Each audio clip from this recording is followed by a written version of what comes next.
Single push hands, as practiced in the old Yang style of taijiquan. This is one of the most useful training tools for learning many fundamental principles of taiji, for both the health and the martial aspects. You'll notice we use a small power stance rather than the larger bow stance.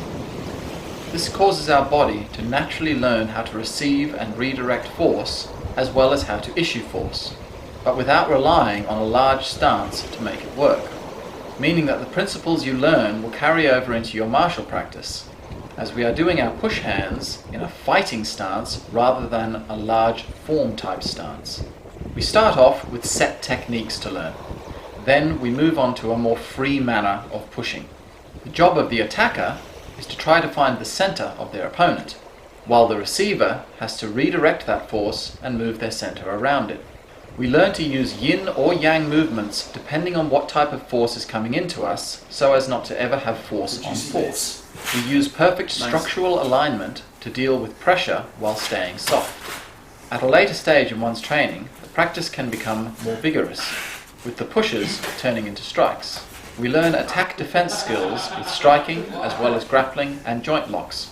This way of practice is a great stepping stone into actual free-fighting sparring, which we move on to afterwards. But that's not to say that push hands is just a stepping stone. We learn a lot more than just fighting skills from the push hands. All the skills learned here will greatly enhance your health and form aspects of training. There are many different ways of practicing, including double push hands, shown here. Most people move on to the double-handed version far too soon. This causes them to take a lot longer to understand the principles, often using brute force to get the job done. So stick with single until your teacher says you're ready for double. We don't practice push hands to become better at push hands. It's learnt to better understand our own body. The principles learned are there to enhance our self-defense skills, as well as to give the understanding of power to your slow form training. For more information on the old way of push hands, please see our website, www.taijiworld.com.